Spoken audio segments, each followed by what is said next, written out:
asalaamu calaykum waraxmatullaahi wabarakaatu. kusoo dhowow casharkii saddexaad ee barashada listeninka.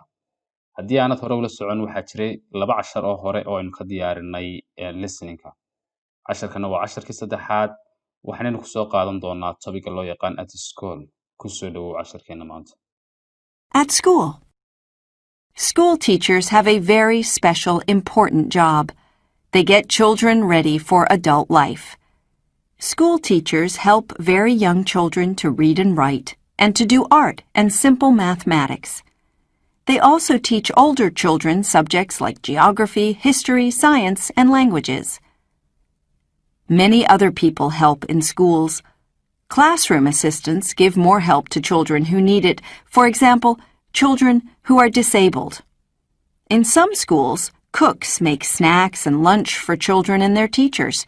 Playground assistants help children to stay safe when they are in the playground. Sadly, many people in the world can't have a good education. Today, only about 82% of people who are more than 15 years old can read and write. Title-ka casharkeenu maanta waxa weeyaan, ama topigu waxa weeyaan waa at school, oo ah iskoolka. School teachers, macallimiinta iskoolku, waxa ay hayaan a very special important job, shaqo gaara oo muhiimna.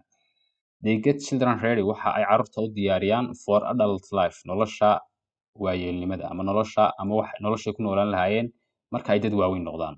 School teachers, macallimiinta iskoolku, help waxa ay caawiyaan very young children, carruurta yaryar, oo ay ka caawiyaan to read, inay akhriyaan, and write oo ay qoraan, and to do inay sameeyaan ama ay qabtaan art, waxyaabaha artka ah, and simple mathematics iyo xisaabaadka yar fudud ee u geediyo ka goodi waxyaabahaas.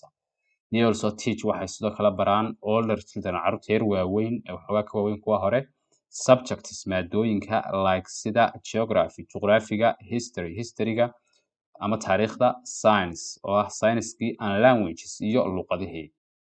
Many other people, dad kale oo fara badan ayaa help caawiya in the school, marka iskoolada lagu jiro ama schoolska.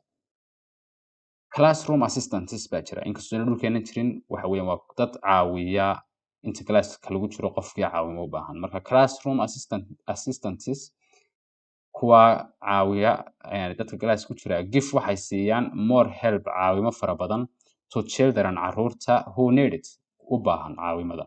For example, tusaale ahaan, children, carruurta who are disabled, kuwa carruurta curyaanka ah ay caawimo siiyaan. In some schools, iskuulada qaar, cooks, nimankoogaba ama kariyayaalaba, make waxay sameeyaan snacks, cunto yar oo fudud, waxyaabo yar oo fudud, and lunch iyo qado ayay kuwagaas sameeyaan. Iyuu sameynayaan for children, carruurta, and their teachers iyo macallimiintooda. Playground assistants baa sidoo kale jira. Playground assistants waxa weeyaan waa nimankan caawiya intay carruurtu ciyaarayaan, inkastoo dhulkeena jirin, waa niman ilaaliya carruurtu markay garoonka kale ku ciyaarayaan oo ka warhaya. Playground assistants haddaba help waxay caawiyaan children, carruurtu to stay safe, inay safe ahaadaan ama ay bad qabaan, ay ilaaliyaan, when they are in the playground, markay ciyaarayaan ay ku jiraan garoonka. Sadly, wax laga murugoodaa, many people, dad fara badan oo in the world, adduunka maanta ku nooli, can't have a good education, ma haystaan waxbarasho wanaagsan. Today maanta, only about 82% of people, today maanta only keliyata about ku dhawaad 82%, boqolkiiba 82 of people oo dadka ka mid yihiin, who are more than 15 years old, kuwaasoo ah kuwa ka weyn 15 jir, ayaa can read, akhriyi kara, and write waxna qori kara.